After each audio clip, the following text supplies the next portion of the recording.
And I'm Heather Branch here with Mike asking for his insight on what you can be working on now to better prepare for your financial future. You have lots to figure out. A retirement that should last 20, 30, or 40 years requires a little bit of effort on the front end. And the good news is you don't have to do it by yourself. Mike and his team are here to help you create a plan of your own, customized to your goals. You can begin that conversation at mylifeplanfinancial.com. We also have links posted in the show notes, so you can just click there or again, visit us at mylifeplanfinancial.com. It is actually, we were talking about road trips in another podcast episode because you guys do the RV thing, but you don't drive the RV. You have it dropped off. That's such a bougie move. That is a boss pro move right there. We're going RVing, but we're going to have our RV dropped off at the location of which we choose to use it. You know, it's bougie till you do it one time, then it's a necessity. Like you can never go back. You show up. I'm not ragging on you. Like, I'm so bougie, I refuse to camp. Like, absolutely not. Like, I need running water. I need working air conditioning. Yeah. I love nature, but I like stuff that I had in the camper. I like to be able to walk into a room and close the door on nature so I can get a good night's sleep. Thank you very much. Oh, yeah. We always camp the last week of July, too, which is so hot and humid. Right. What kind of punishment? Well, it's when a bunch of our friends go. We go on a big trip with a bunch of people. There's like 15 families. Yeah. And we go and we all have breakfast together. And then it gets crazy hot. Then I go in the camper in the air conditioning and I take a nice nap every day. Love it. Perfect. All right. So before you drive to the place where your RV has been dropped off, my husband has this ritual before we go on any road trip. You would think that we were driving to California when we were like driving 3 or 4 hours to visit his parents. No. Yep. It's like he checks every tire. I don't even know what he's doing, honestly, because I just stay out of the garage. I just avoid it at all costs. But he checks every little thing. Heaven help if a light were to come on any kind of point of the road trip, the man would immediate cardiac arrest. He just gets so stressed out. He said to me, one of his biggest fears is breaking down on the side of the road with me in the car because he's like, I don't want to put you through that. And I was like, well, just call AAA or whatever.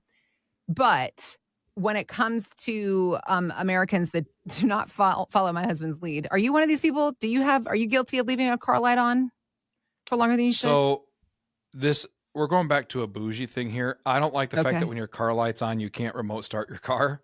So I tend to get my lights fixed real quick because it's one of those stupid things. But if your light comes on and you don't get it fixed, then you can't remote start. And in Michigan, the winters, you have to remote start your car. You have to be able to do that. It gets so old. That's fair. Yeah. What's annoying, though, is that every little thing sets off the light now. Like, it's not like big stuff. It's never like, hey, just so you know, your battery's going to die soon or your engine's about to fall off the car. It's like, hey, there was a little sensor that we attached strictly to make sure you're slightly more environmentally sound. And that sensor came slightly disconnected. You need to go back to a dealer. And until then, you can never remote start your car. Got it. You're right. The smarter cars get, the more that breaks. So many people then are probably driving around with some kind of light lit up on their car dash. If nothing else, just feel solace in the fact that you are not alone. When this new survey was talking about Americans admitting to ignoring their check engine light, and they do so, the average time is about 4 months before they take that car to get figured out, fixed, etc. Yeah. Number one fear as to why, because they're just afraid of it's going to be some kind of your engine's about to blow up and it's an $10,000, $12,000 cost. Like the car's not even worth $10,000. Well, it's going to cost $10,000 to replace whatever.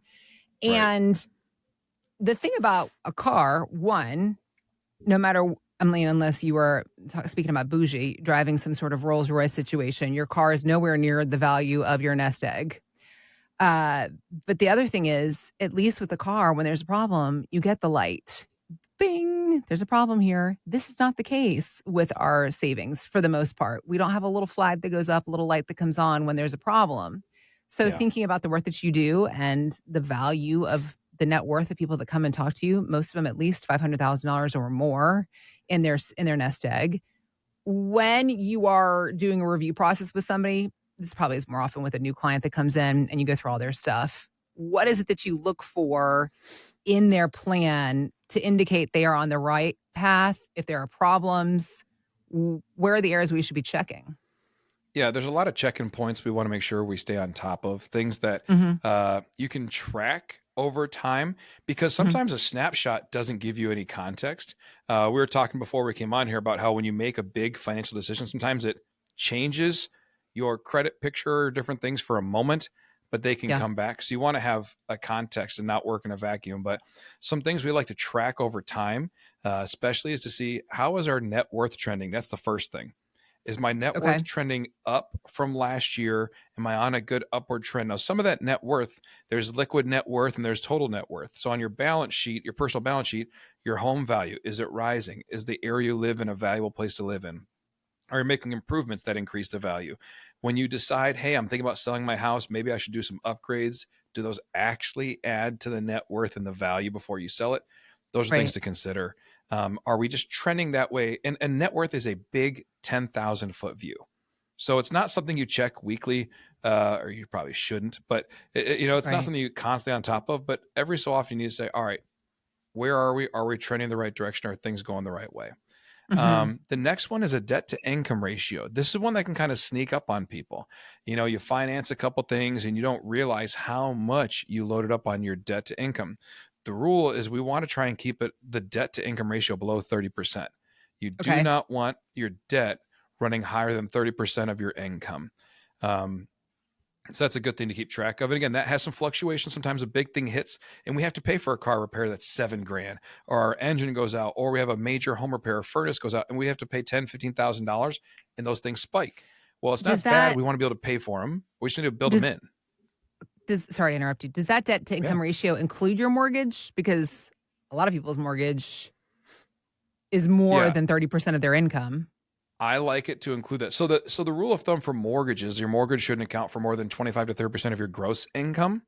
Okay. But if we're building towards retirement modeling, so younger families, it does not include that, Okay. because it's almost impossible for young families Yeah. to have your income outweigh your expenses You buy a house. by I that mean, what's a much. 3-bedroom house cost in Michigan? It's probably Ugh. starting at $300,000. Yeah, 2 to 300,000 easy. What Yeah. young family is making that kind of money?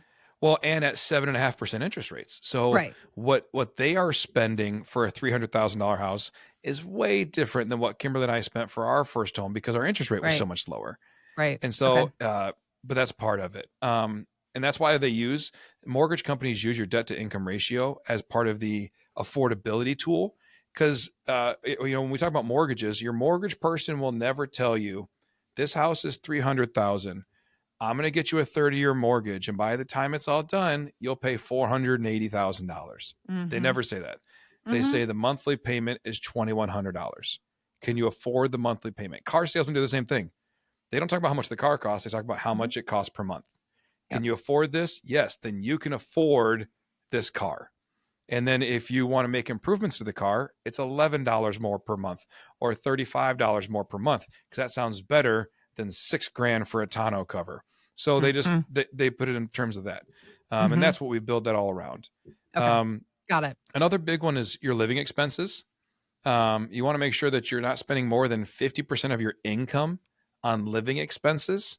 So again, we have debt that's below 30%. Our expenses are no more than 50%. So between those two, we should have about an extra 20% left over when it's all said and done. Emergency, now the living expenses, we're talking about your bills, the stuff that comes out, not your strictly debt levels, but just more about your monthly expenses coming in. The next one's emergency savings. You should have enough money, ideally, to cover 6 months of expenses. So if you get laid up, can't go to work, and if you don't have long-term care or short-term care, short-term disability, then could you cover your monthly bills for 6 months? That's the number we need to strive to.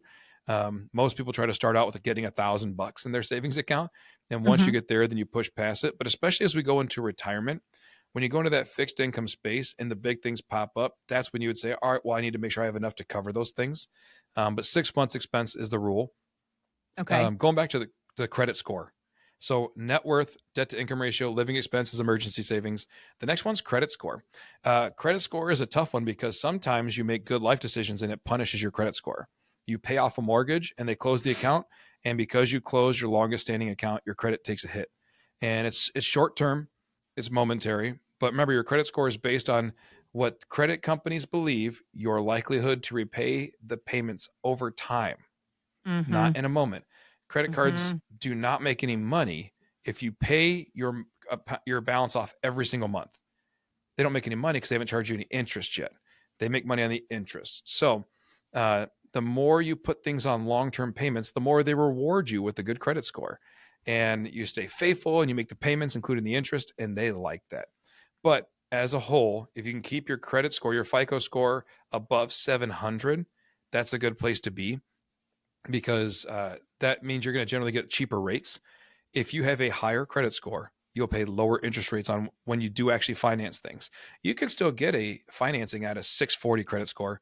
You're just going to pay a premium because the company who's lending you the money says there's a chance I don't get this money back, so they're going to get more on the front end. Okay. So next thing, taxes. When you build a retirement plan or you build a lifestyle plan and you're trying to make some decisions for the future, you need to have some tax diversification. You need some money that you can touch without paying taxes. So whether that's filling up a Roth IRA for the future, or you're in retirement and you want some tax-free money, you want some tax-free money that if you need a major pull, you don't have to withhold taxes to get it. So tax strategy, there's so many things. I know we talk about taxes a lot on this podcast, so I don't want to belabor it right now. But tax planning is one of the most important things you can do in a plan. Whether you're building a family, you've raised a family, or now you're retired, you live in the net. You live in what's left over. And so to build a whole plan around the concept of a gross, it's like if you get a $10,000 raise at work and you're very excited. And in the end, after they pay the feds, state, your 401k, your social security, all that stuff. It is such a needle in a balloon. Oh, you end up with a $6,000 raise. I know, it's just tough. so frustrating. And you go, wait a minute. I thought I got 10,000. Well, no, the company paid $10,000 more, but everybody else took their cut first. Yep. So planning for taxes. The last one is protection. When you have insurances, there's other things that you need to look out for. Whenever you make life decisions, what is the insurability risk? I know it's a kind of a negative way to look at things, but we put a basketball court at our house. And we encourage a lot of neighborhood kids come over and play. We'd love to have you come play with us. And it's a great thing. It's a beautiful place, and kids come and play basketball, and it's very fun. Yeah. And my mind immediately went to what happens if a kid falls and breaks his arm? Can they sue us? So we made sure we have plenty of coverage on our umbrella policy. If you have a home, if you have people coming over a lot, if you host events, if you have a business, what type of insurances do you need? In retirement, what type of protections and coverages do you need in retirement? If you have a place down south that you rent out, do you need renter's insurance?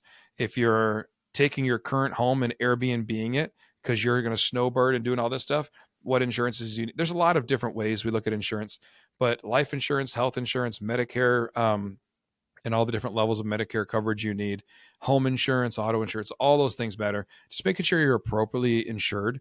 For a long time, I remember when we first got insurance on our vehicles and things, Kimberly and I always just got the cheapest thing. We would just say, all right, it seemed like Geico was the cheapest thing out there. We always just got the cheapest insurance we could. And then as we built a company and built a nest egg and built a family and kind of a life, I talked to an insurance friend of mine who worked for another insurance agency, and he says, you do have the cheapest insurance on the market, coming and going. It's the cheapest you'll pay, and it's probably the lowest coverage you can have, and it's not covering anything. And he exposed all this risk I didn't know I was subject to. Yeah. And so we went through and I was like, oh my gosh, I need to pay more for insurance, because if something goes wrong, people can take more from us than ever before. That's right. And so that was a protection. So all these things are part of the conversations. Again, these are check-ins. It's not a one-time thing, but year by year, do I update our insurances, our taxes planned for? All these things matter. So these conversations are how you build a successful plan, how you build a successful model for the future. So on our website, it's mylifeplanfinancial.com. If you click on the button that says Start Your Retirement Roadmap Today, if you click on that, it'll reach out to us, and we'll have a conversation about not just these things, but so many more. Just understanding all the pieces of the puzzle that apply to your financial picture, and we'll have that conversation. Helping you to find the little check engine lights within your financial plan that you don't even realize are on. If only it were that simple. But fortunately, there is the convenience of talking to Mike, and he can help you discover where there might be some areas that you can improve, again, for the future that you hope to have for yourself, for your family, for your friends, that life you want to live. So again, find us, mylifeplanfinancial.com. We also have links posted in the show notes, so just click there or visit us anytime, mylifeplanfinancial.com.